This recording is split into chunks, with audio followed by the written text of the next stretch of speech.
tudo bem para você que acompanha a programação da Rede Alesp? Hoje saímos dos estúdios do Palácio 9 de Julho, da nossa querida Rede Alesp, na Assembleia Legislativa do Estado de São Paulo, e estamos no Zoológico de São Paulo, o maior da América Latina. O local está completamente lotado porque nós estamos em época de férias, momento então das crianças, as famílias, todo mundo vir conhecer, quem ainda não conhece, como eu falei, o maior zoológico da América Latina, que abriga centenas de espécies. Tem mamíferos, tem felinos, tem aves. E a partir de agora a gente vai mostrar tudo para vocês. Então fique conosco. O programa já está no ar, o Informe SP de hoje. Já está ao meu lado, que nos recebeu carinhosamente aqui no zoológico, a Mara Marques, que é bióloga, especialista em felinos e também é presidente de uma associação muito importante, mas a gente já vai falar sobre a associação. Mara, obrigada por nos receber na casa de vocês.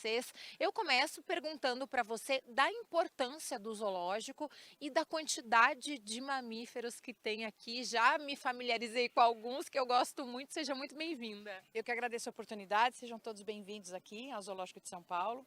Acho que é uma grande oportunidade para a gente falar um pouquinho do nosso trabalho, né? Então, o Zoológico de São Paulo, ele vai completar esse ano 68 anos de existência, de uma longa trajetória, né, de um parque que tinha um conceito inicial de uma área de entretenimento para as pessoas, de exibição, para um grande centro de conservação.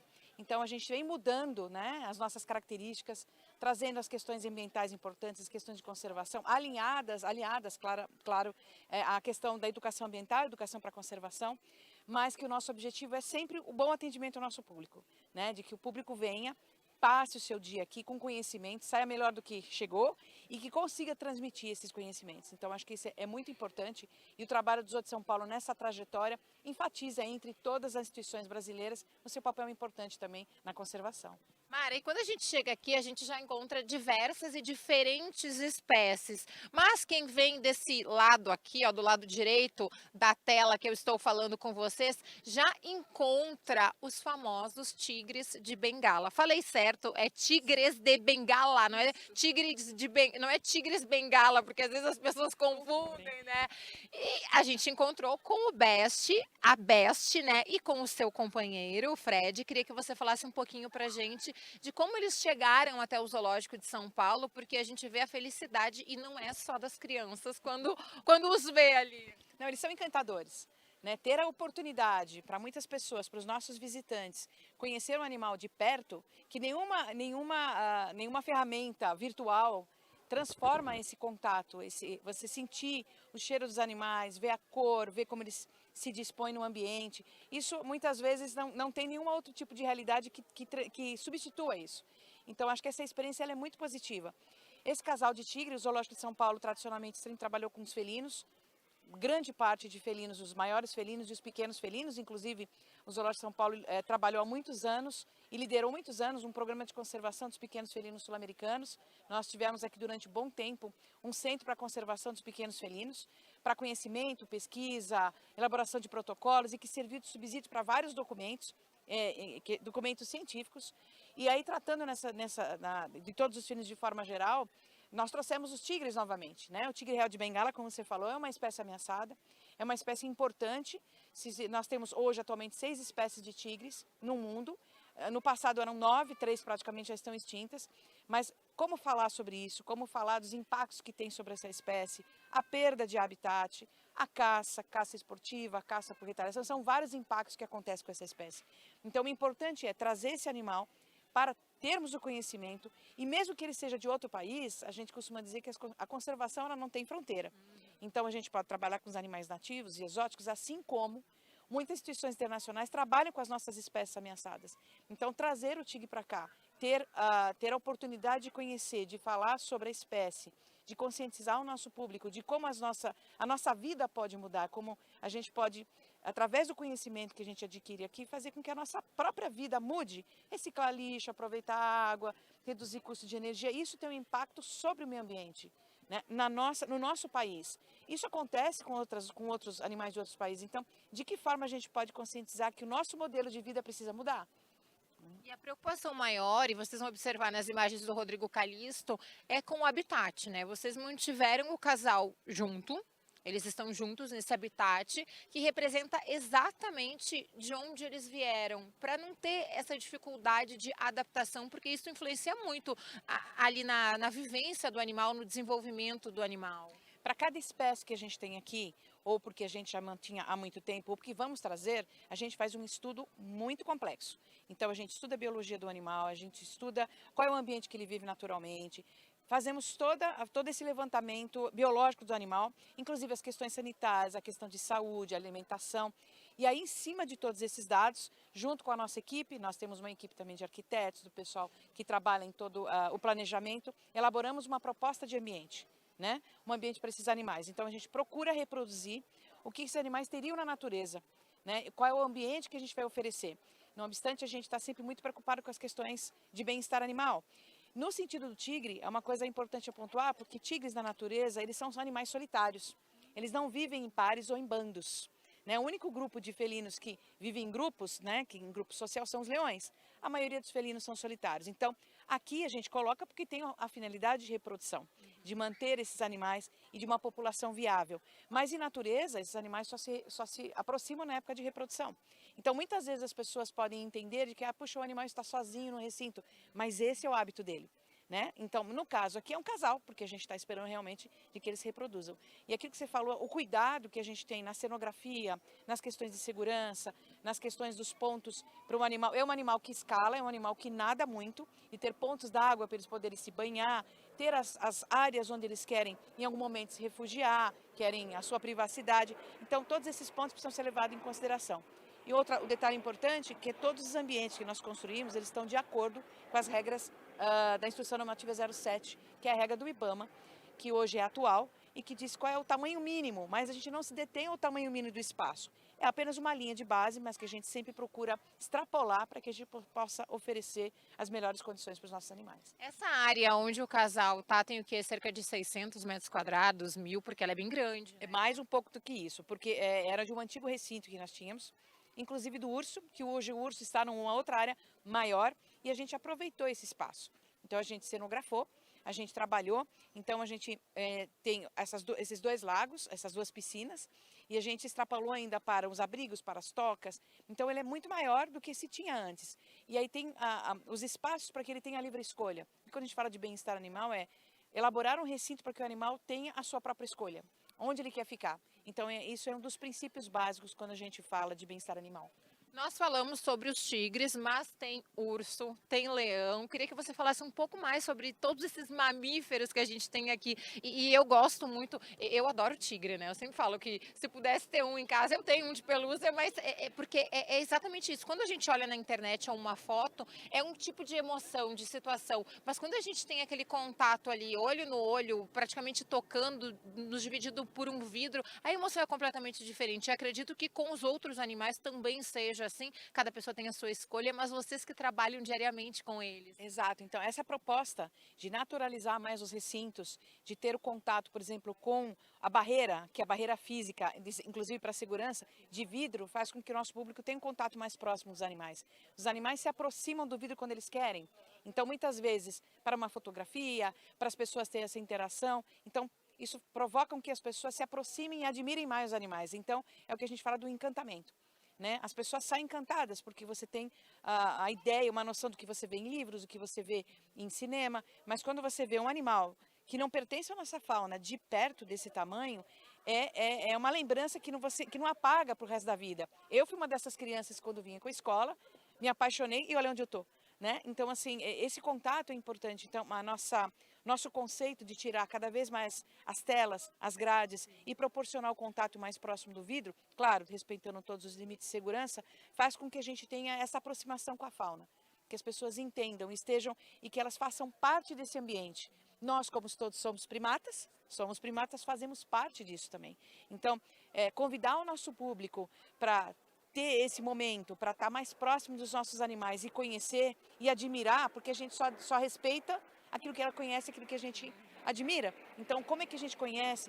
Como é que todo o nosso trabalho pode fazer diferença para a conservação? Sendo no Brasil com a maior responsabilidade, né? Nós temos uma enorme responsabilidade com a maior biodiversidade do planeta, mas com outras espécies também, como é que a gente pode atuar nisso? Então, o nosso direcionamento agora é para que A maioria, boa parte dos nossos recintos estão sendo modificados, atualizados, modernizados com conceitos científicos. Então, trazer um pouco também dessa visão da barreira física com o vidro atrai muito mais os visitantes, os animais também gostam muito. Ai, que bacana. E como que a gente pode explicar para o telespectador que são divididos os mamíferos aqui no zoológico? Quantos mamíferos eles são e quem são esses mamíferos? A gente tem por volta de 366 mamíferos agora, né? A nossa população, ela é muito dinâmica, porque às vezes, de acordo com o nosso plano de população, que é uma maneira de a gente organizar, significa que cada espécie tem uma finalidade aqui. Então, algumas espécies têm função basicamente e muito forte de conservação. Então a gente trabalha com muitas espécies voltadas aos planos de ação nacional do Instituto Chico Mendes, somos parceiros do Instituto Chico Mendes, então a gente trabalha com diversas espécies de primatas, de felinos, de aves, voltadas a ações de conservação junto aos planos de ação nacional e os planos de manejo populacionais. Então são espécies que têm objetivo de reprodução.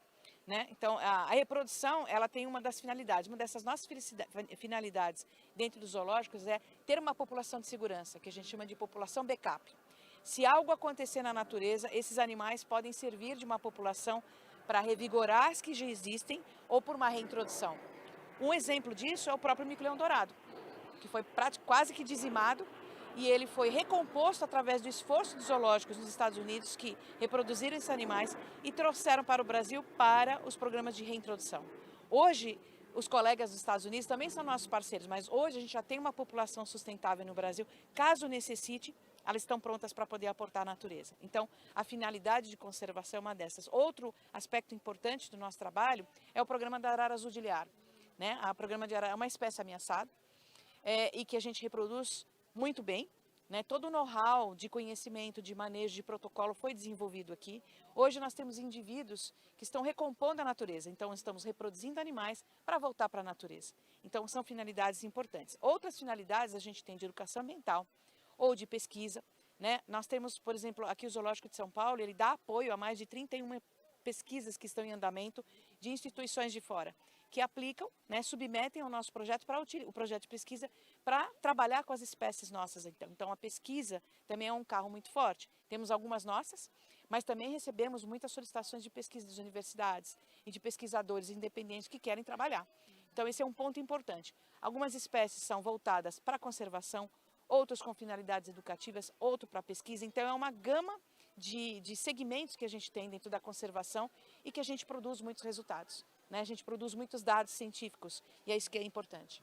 Mara, e como manter tudo isso aqui? Porque eu falava para as pessoas quando eu cheguei aqui, é um mundo à parte, né? Tem os habitantes que não saem daqui, que são os animais, os mamíferos, os felinos, as araras, enfim, todas essas espécies importantes que são importantes para nossa vida, para gente que não frequenta o zoológico, ou para gente que não tem o costume de vir aqui com a família e tudo mais, mas tem um custo, é uma alimentação específica, um habitat específico. Perfeito, você tocou num ponto bastante sensível, porque manter a qualidade dessa instituição, o número de indivíduos requer um investimento altíssimo.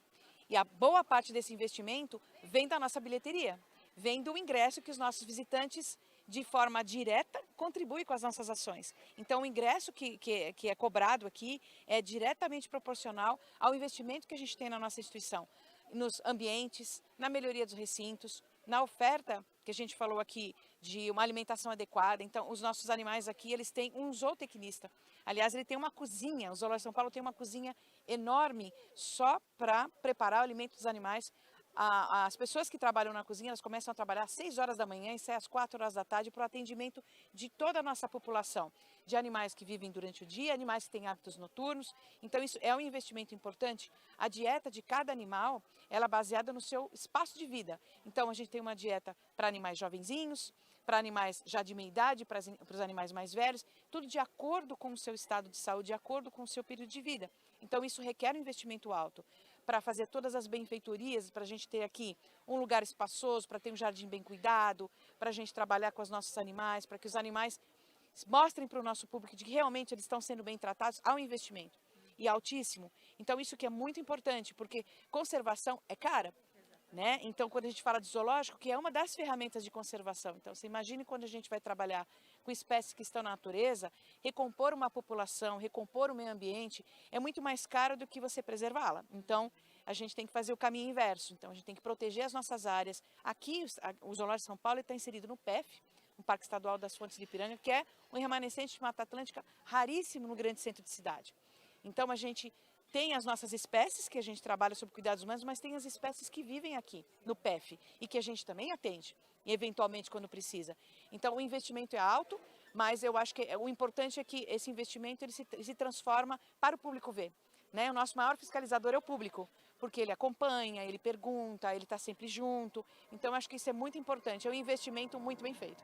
Com certeza, e quando a gente cruza aqui os corredores, ou assim, né, as galerias também, a gente pode dizer assim, aqui do zoológico, tudo muito bem cuidado, tudo bem limpo. Olha, a Mara tem razão quando ela fala isso, é um investimento muito bem aplicado e, obviamente, no cuidado, no bem-estar dos animais. A Mara também representa uma associação muito importante, que faz um trabalho fundamental. Mara, eu queria que você falasse pra gente da associação e da importância desta parceria com as outras instituições e da união dos zoológicos de todo o Brasil, inclusive até mesmo, né, de fazer essas parcerias internacionais que a gente sabe que elas acontecem. Perfeito. Então, a Associação de Zoológicos e Aquários do Brasil, a ASAB, que hoje a gestão está aqui comigo, dentro também no Zoológico de São Paulo, ela é um polo muito importante, porque ela congrega não só os zoológicos e aquários, mas outras entidades, como os governos, né, como ONGs que também possam ser nossas parceiras, porque é aquilo que a gente comenta, né, a conservação não se faz nada sozinho. A gente precisa, de fato, de ter parceiros, a gente precisa de uma grande rede.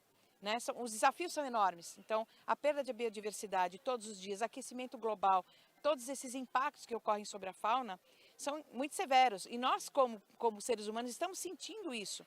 Né? Ele não é um dado aleatório, nós sentimos todos os dias as modificações do nosso ambiente, frio, chuva, calor acima de 38 graus, em cidades em que a temperatura sempre foi baixa. Esse é o reflexo dos impactos. Nós estamos falando de nós, você imagina as espécies que estão nesses biomas, como é que pode acontecer tudo isso? Então, nós temos que nos organizar. Então, os zoológicos, eles são a ZAB, né, ela é composta hoje por 48 membros institucionais do Brasil inteiro. Né? Nós temos parcerias com a Associação Mundial de Zoológicos e Aquários, com a Associação da América Latina de Zoológicos e Aquários, com a IUCN, somos membros da IUCN, que é a União Internacional para a Conservação da Natureza. Então, nós temos que estar em todos os cantos juntos, trabalhar. Então, essa parceria para trabalhar com questões de conservação, trabalhar de questões educativas é muito importante, porque ou a gente trabalha em rede ou não vai acontecer. E um dado importante para falar, em termos de São Paulo, porque a gente está falando aqui com a Alesp, nós trabalhamos com uma espécie muito emblemática do estado de São Paulo, que é o mico-leão preto. O mico-leão preto foi considerado um símbolo, um patrimônio ambiental do estado de São Paulo. Então, é uma espécie endêmica do estado de São Paulo, em que a gente reproduz muito bem aqui, está inserido no Plano de Ação Nacional dos Primatas da Mata Atlântica e num plano de manejo de populações sob cuidados humanos, para trabalhar com essa espécie. Então, um símbolo do estado de São Paulo, dentro do Zoológico de São Paulo, e que é uma das maiores populações. Esse é um grande investimento e é o grande resultado sobre conservação.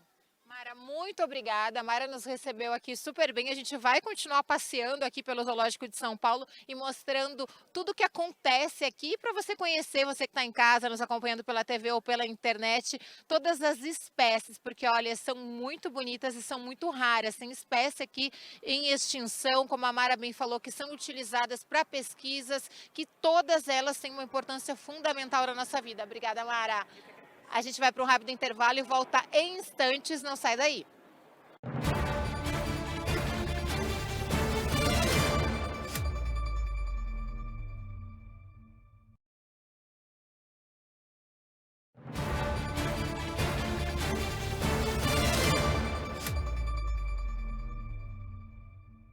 Já estamos de volta com o Informe SP, que hoje saiu do estúdio e falamos aqui do Zoológico de São Paulo. Agora a gente está num outro local onde vive o habitat do macaco-aranha da testa branca. Vocês já estão vendo ele aí nas imagens do Rodrigo Calisto. E ao meu lado está a pessoa responsável pelos cuidados humanos dele, a Thaís Isidoro, que é bióloga. O Joca está aqui atrás, ó. Daqui a pouco ele vai aparecer aí se movimentando, ele é super ativo. Thaís, obrigada por falar conosco. A importância da gente ter um animal como esse, olha só.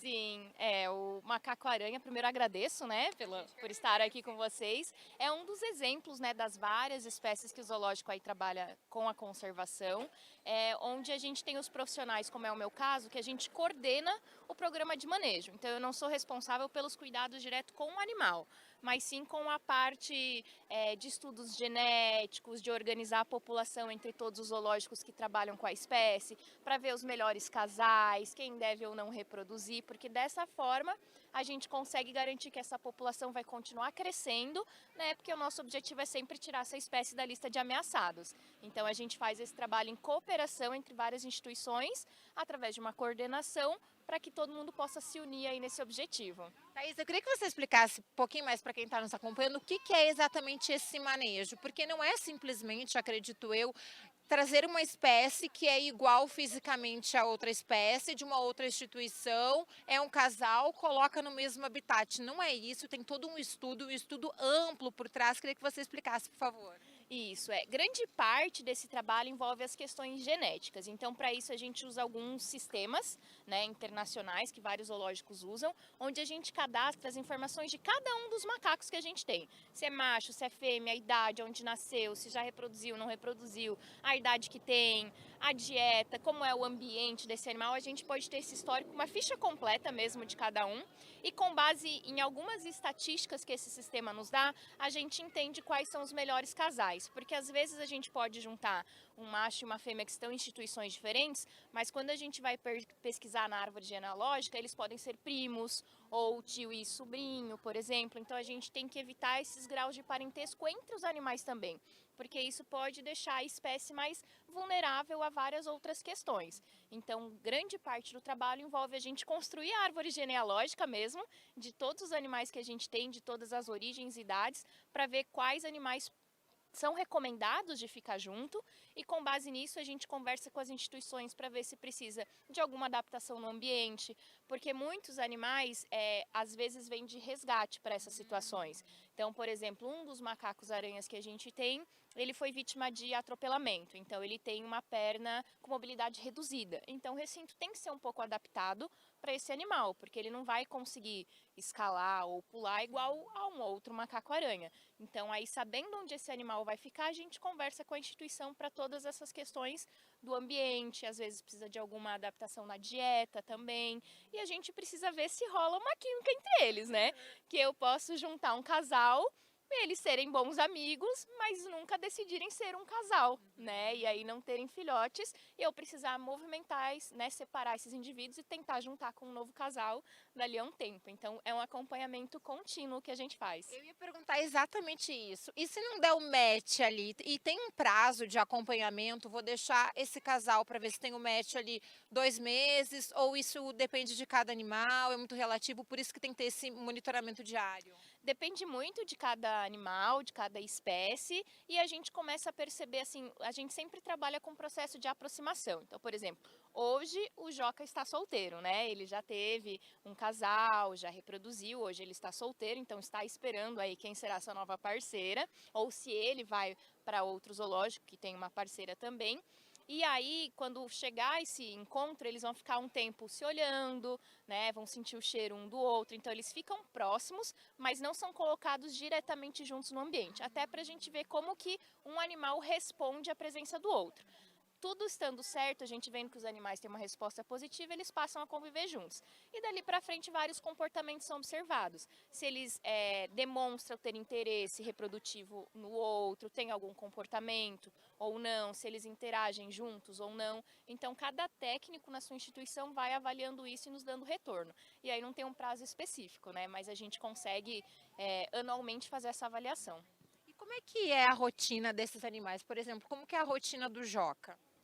Aqui, os macacos, né, a aranha e no geral, eles são animais que passam boa parte do dia ativos. Então, eles precisam de mais de uma alimentação, geralmente eles recebem 3 ao dia, né, para em vários momentos do dia, o dia todo, na verdade, eles terem alimentação disponível, e também eles são animais que precisam de atividades, né, são interativos. Então, como você pode ver, o ambiente deles sempre vai ter bastante corda, bastante estrutura aérea, que ele gosta de subir, gosta de se balançar, isso faz parte do comportamento deles, né, eu sempre brinco quando as pessoas olham e falam, ele está se balançando na corda, na natureza, quando ele vai de uma árvore para outra, ele precisa de um impulso.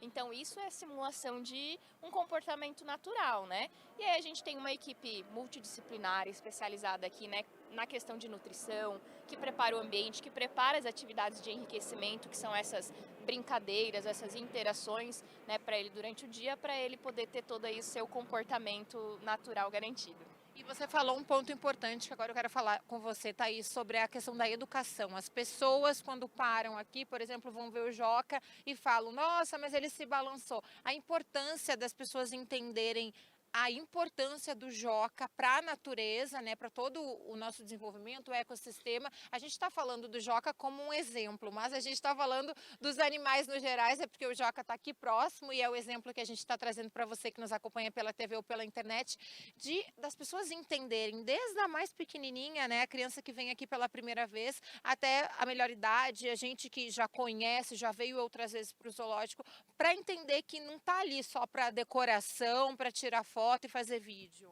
Exato, né? Hoje aqui no Zoo São Paulo a gente tem aí mais de 230 espécies, como você falou, dos grandes ao pequenos, né? Mamíferos, aves, répteis, anfíbios, até os invertebrados. E aí o visitante tem aqui a oportunidade de várias atividades onde a equipe de educação e toda a equipe de zoológico, claro, busca essa sensibilização. A gente costuma dizer que dentro da nossa educação de zoológicos a gente pensa sempre em 3 frentes: o conhecimento, os valores e a ação. Então a gente sempre quer que todo visitante que vem aqui conheça mais dessas espécies, entenda os seus comportamentos, por que é importante, por que está ameaçada, né? E isso gere valores positivos, admiração, responsabilidade, encantamento, né? Para que através disso ele saia daqui inspirado e principalmente motivado em ter alguma ação, né? Que ele tenha alguma atitude sustentável para a gente contribuir aí com a conservação das espécies. Então a gente sempre fala que a nossa maior missão aqui nesse sentido é o encantamento das pessoas, para que elas entendam que através da conservação e da educação e de tudo que a gente faz, todo mundo pode contribuir com a proteção das espécies. E a nossa palavra-chave assim é esperança. Se todo visitante sair da visita do zoológico com esperança, a gente sente que está fazendo um bom trabalho. É a esperança de saber que cada atitude que vai fazer,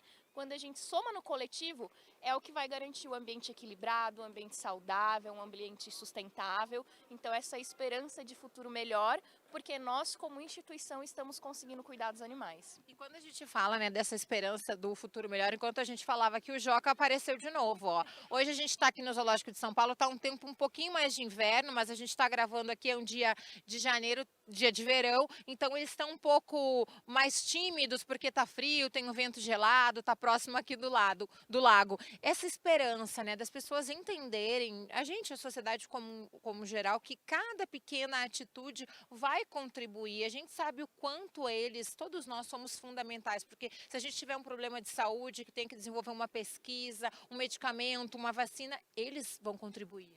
Exato, né? Então, a gente fala que com a visita ao zoológico, as pessoas têm esse contato real, essa vivência de conhecer a nossa biodiversidade, que não é algo que a gente, infelizmente, esbarra no nosso dia a dia, né? Muitas pessoas, isso aqui vai ser uma oportunidade única para ter essa vivência, essa experiência e entender que todas as atitudes, desde as clássicas, né, como a reciclagem, economia de água, de energia, mas aqui eles também podem vivenciar e entender outras ações que contribuem, como o combate ao tráfico, escolher por produtos considerados mais sustentáveis, que causam menos impacto à natureza, que causam menos desmatamento, menos chances de queimadas, menos atropelamento de fauna selvagem, né? Então, todas as outras questões ambientais relacionadas que vão contribuir para a gente salvar espécies, né? Como você disse, o exemplo do Joca, mas de tantas outras que a gente tem aqui. Só no Zoo São Paulo, a gente tem aí mais de 150 espécies nativas do Brasil, ou seja, espécies brasileiras, que a gente trabalha aí com esse cuidado. Thaís, e esse cuidado, você falou, você trouxe o exemplo aqui de uma espécie que tem uma mobilidade reduzida em uma das pernas, né? E vocês recebem alguns animais que precisam de um tratamento mais específico e da gente conscientizar as pessoas, porque eu acho que ainda um dos nossos grandes problemas é de dar um pouco mais de importância e trazer a informação de que tráfico de animais faz mal para todo mundo, não só para o animal. Exato, né? A gente, como instituição, claro, nossa principal função é a conservação, mas a gente também tem muitos animais que chegam aqui de resgates e apreensões, vítimas das mais variadas situações, né? Como atropelamento, choque em rede elétrica, o próprio tráfico de animais. A gente tem outra questão aqui que é muito presente em São Paulo, que é o uso de pipas, né? E as linhas acabam cortando as asas das aves, né? Ou as pernas, então acaba deixando o animal com alguma consequência desse acidente. E por isso ele não pode mais sobreviver sozinho no ambiente natural.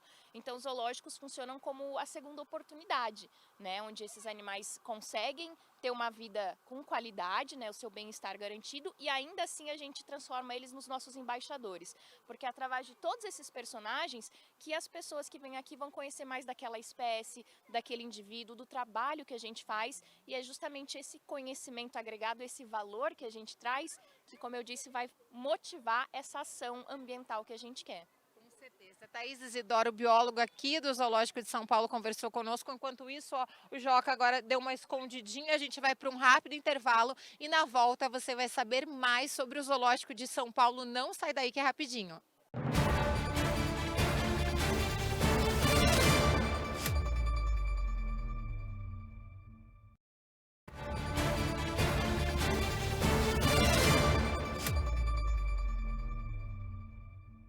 Já estamos de volta do Informe SP, que hoje saiu do estúdio e está nesse local muito especial do estado de São Paulo, o Zoológico de São Paulo, que fica aqui na capital paulista, é aberto à visitação. Você pode acessar as redes sociais, o site do Zoológico, ali você tem todas as informações de como comprar o ingresso para poder participar aqui de todas as atividades, fazer um passeio bem gostoso com a família, organizar a sua agenda e também saber os horários de visitação. Agora a gente está aqui nesse espaço, o Rodrigo está mostrando aí para vocês com as imagens do Rodrigo Calisto.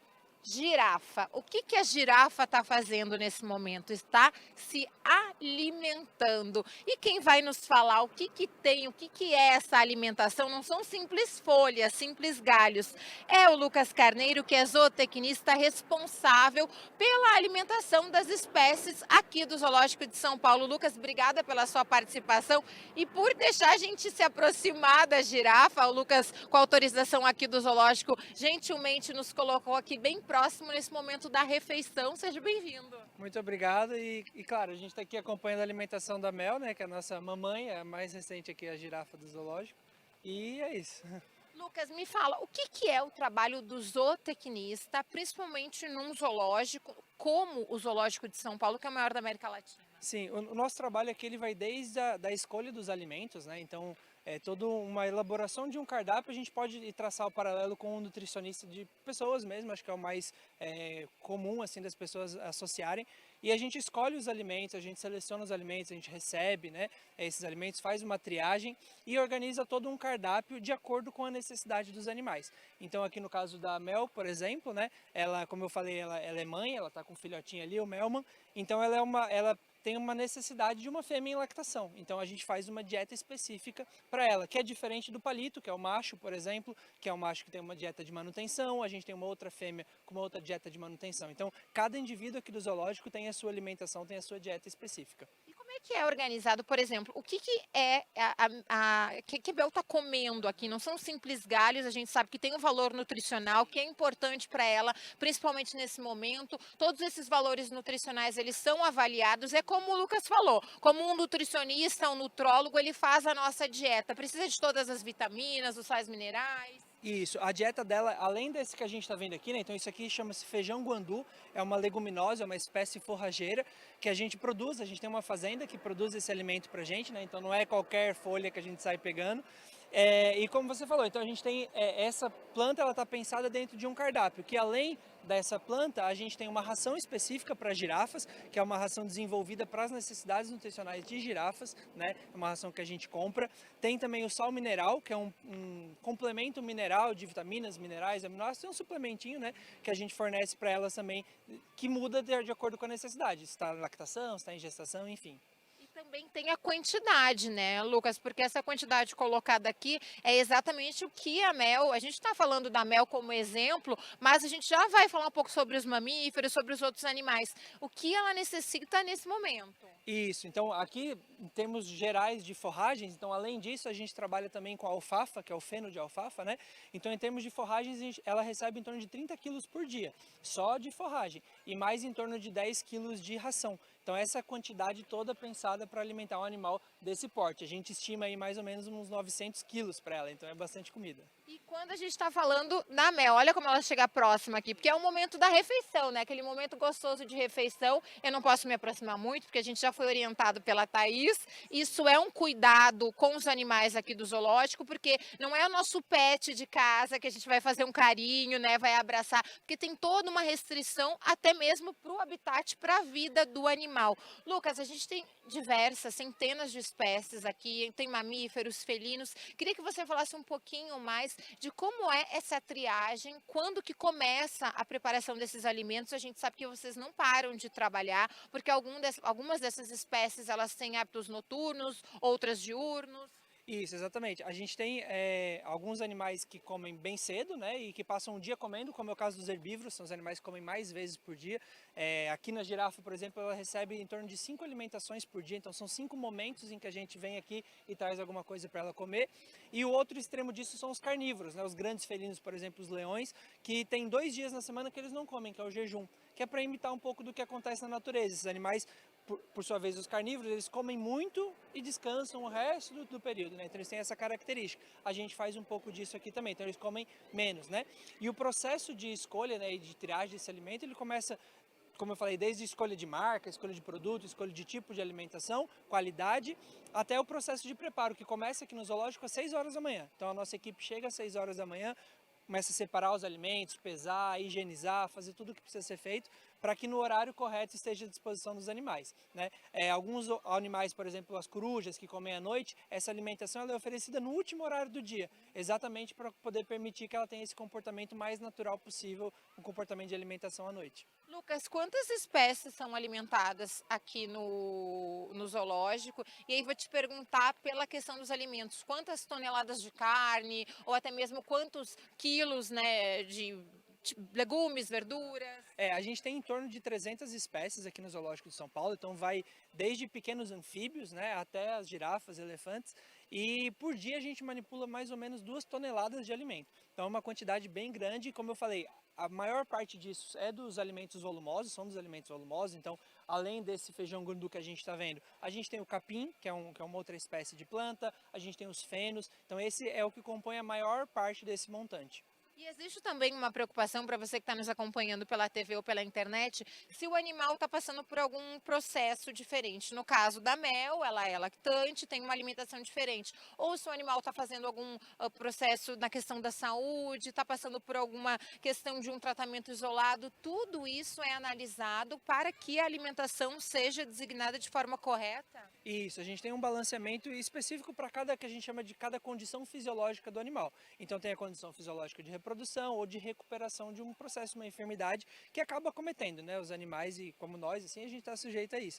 Então, quando tem essa situação e que há uma possibilidade da nutrição intervir positivamente na recuperação do animal, a gente atua junto com a equipe de veterinária. Então, é um trabalho muito conjunto aqui que a gente tem no zoológico, entre os veterinários, zootecnistas, biólogos, todo mundo trabalhando em prol, não só da saúde física, né, que é o que a gente mais enxerga, mas também da saúde mental. Uma questão muito importante é o comportamento desses animais, né? Então, por exemplo, o fato dele estar pendurado aqui, amarrado, é para imitar uma árvore, imitar uma planta. Isso podia estar solto, estar largado, que não teria mesmo apelo, digamos assim, comportamental para uma girafa que gosta de comer no alto, né? Nossa, Nossa, isso é fundamental. Uma outra dúvida, Lucas, por exemplo, o veterinário em contato com o zootecnista, com toda a equipe que trabalha com vocês, ele também avalia as condições físicas do animal, como acontece conosco. Ai, se eu deixei de almoçar, ou se eu estou com alguma dor que me proíbe ou não me permite comer algum alimento. E isso, o dia a dia ali na manutenção, enfim,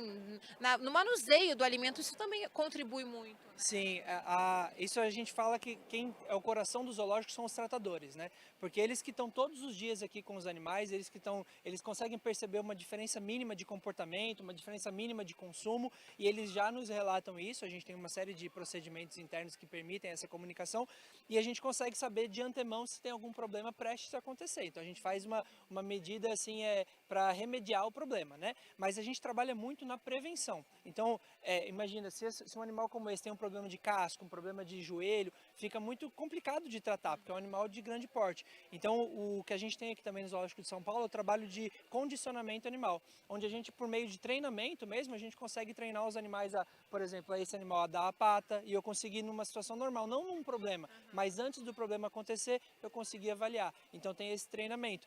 E a nutrição, ela é muito importante nesse processo também, porque é onde eu guardo os itens prediletos, digamos assim, né? Então, por exemplo, cenoura e maçã vêm para as girafas só na hora do condicionamento. Então, aí eu consigo usar esses itens mais gostosos como petiscos para cães e gatos, né? Para que eles façam, digamos, o que a gente quer. Me diz uma coisa, Lucas, alguma espécie que come algum item muito diferente que a população não tem o costume de ver normalmente no mercado, ou até mesmo é um item mais raro? Eu acho que os mais diferentes assim são os insetos, né? A gente tem aqui no zoológico, no setor de nutrição, uma unidade onde a gente produz insetos. Então a gente produz grilo, produz barata, produz mosca, e são os itens mais diferentes mesmo, que daí vão para os anfíbios, vão para algumas espécies de primatas, né? O macaco, por exemplo, os micos em geral, então mico-leão dourado, mico-leão de cara dourada, que são espécies ameaçadas que a gente tem aqui, a gente consegue fornecer um alimento parecido com o que ele tem na natureza, que são os insetos, né? E a gente não encontra para vender isso, a gente precisa produzir.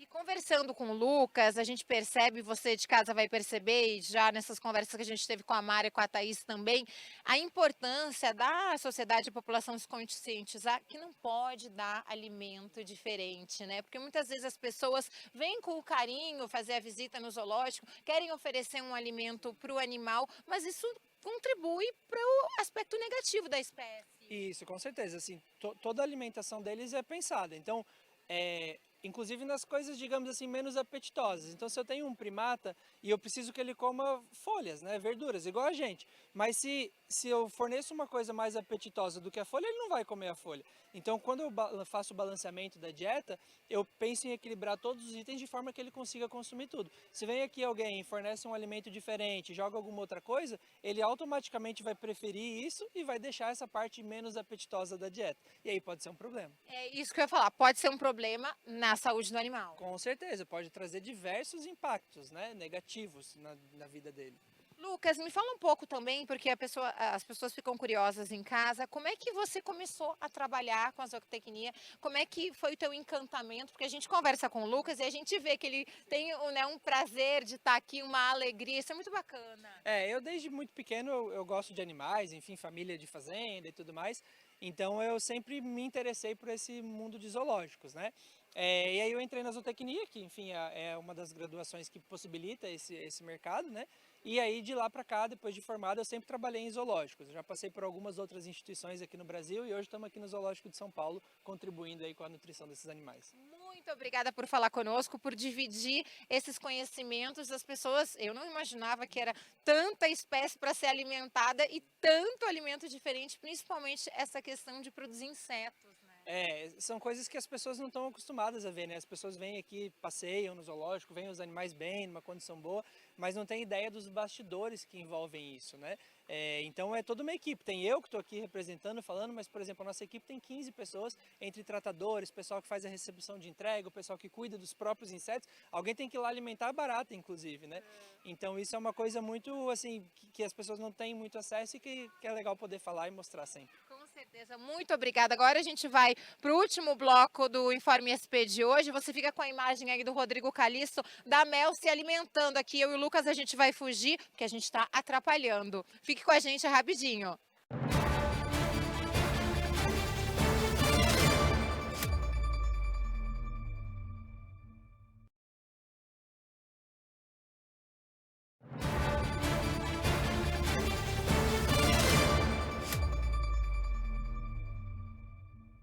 Já estamos de volta com o último bloco do Informe SP, direto do Zoológico de São Paulo. Agora nós estamos na Alameda das Aves e bem na entrada dessa Alameda tem um local muito especial. Vocês já estão acompanhando aí pelas imagens do Rodrigo Calixto. Olha quem está aqui, ó. Ué, sumiram? Não, eles se movimentaram, estão aqui, ó. Mico-leão dourado, olha que bacana. E eles são super ativos, eles estavam agora há pouco nesse galho, pularam para lá. Rodriguinho está mostrando aí para vocês, esse é o habitat no qual eles moram, né? E convivem. Estou enxergando 3, acredito que tenham mais por aqui. Olha como eles pulam de um lado para o outro. Agora a gente vê na imagem que 2 estão aí do lado direito da tela de vocês, fazendo um carinho ali. Tem outro mais lá atrás, então é exatamente isso que nós conversávamos com a Mara, né, no primeiro bloco. O habitat reproduzido exatamente como se eles estivessem na natureza. Aqui do lado também, vou ver se o Rodriguinho consegue mostrar, tem um bem próximo aqui à grade, e lembrando as recomendações da Thaís Isidoro, a bióloga, também aqui do Zoológico de São Paulo, a gente não pode colocar a mão e a gente também não pode oferecer comida, porque como o Lucas Carneiro explicou pra gente, o zootecnista, isso influencia para o lado negativo da saúde do próprio animal. Ele está bem próximo aqui, ó, está se aproximando do vidro, parece até que quer conversar com a gente. Tá bem aparecido esse, hein, Rodriguinho? Aqui, ó, quer manter um diálogo. Olha só que bonito, né? Gente, é a natureza, são os animais do Zoológico de São Paulo. E se a gente se movimentar, aqui do outro lado, essa aqui, como eu falei, né, é a casa do mico-leão dourado. Agora acho que tem 4 aqui, ó, apareceu mais um. A casa do mico-leão dourado, aqui nesse outro lado, só que ele não tá por aqui, acho que ele tá escondido, ou de repente foi fazer um exame, né, tá fazendo algum tratamento de saúde, a gente não sabe, mas ele não tá por aqui. É o mico-leão preto. Aqui é o habitat dele, dentro do Zoológico de São Paulo. E o que tem o mico-leão preto? Você vai lembrar que no primeiro bloco, a Mara trouxe uma informação muito importante, ela relembrou todos nós que o mico-leão preto é um animal símbolo da conservação de fauna do estado de São Paulo. Então, esse cantinho aqui, né, bem na entrada, na Alameda das Aves. Vamos ver se a gente consegue conversar aqui. Oi, tudo bem? Você consegue falar com a gente um minutinho? Como que é para você encontrar os micos assim? Ah, é bem legal que a gente não tem costume de ver eles todos os dias, né? Então é interessante ver a fauna brasileira na cidade, né? No zoológico, é bem legal. Como é que é o teu nome? Rafael, Rafael, você já tinha vindo aqui ao Zoológico a primeira vez? primeira vez. Tá Eu moro em São gostando? Paulo há Tem 4 algo anos. especial? Tô gostando bastante. Eu gostei que hoje não choveu, né? Então a gente conseguiu fazer esse passeio hoje. Já viu leão, tigre, urso? Ainda não, ainda não.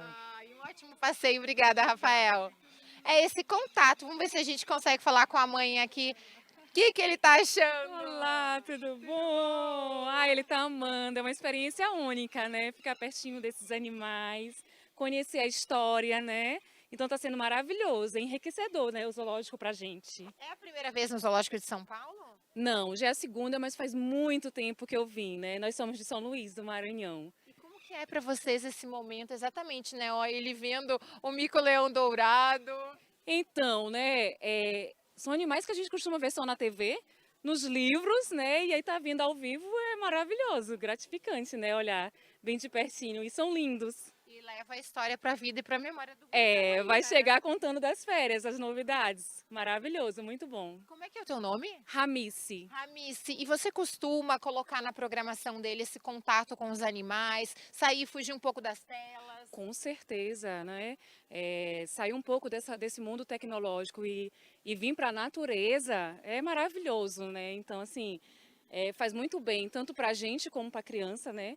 Até para a gente mesmo sair um pouco desse mundo tecnológico, né? E viver um pouco essa natureza com ele. Então, assim, construir memórias juntos, né? É muito bom. Obrigada, gente. Um ótimo passeio para a família toda. Obrigada. E você nos acompanhou pela TV, pela internet, está aí em casa, quer conhecer o Zoológico de São Paulo? Então venha. Entre nas redes sociais e também no portal, no site do Zoológico. Ali tem todas as informações, todos os passeios, como ter acesso para passear aqui, passar esse dia gostoso como nós passamos. Mais uma vez, muito obrigada pela sua companhia e continue continue com a programação da Rede Alesp.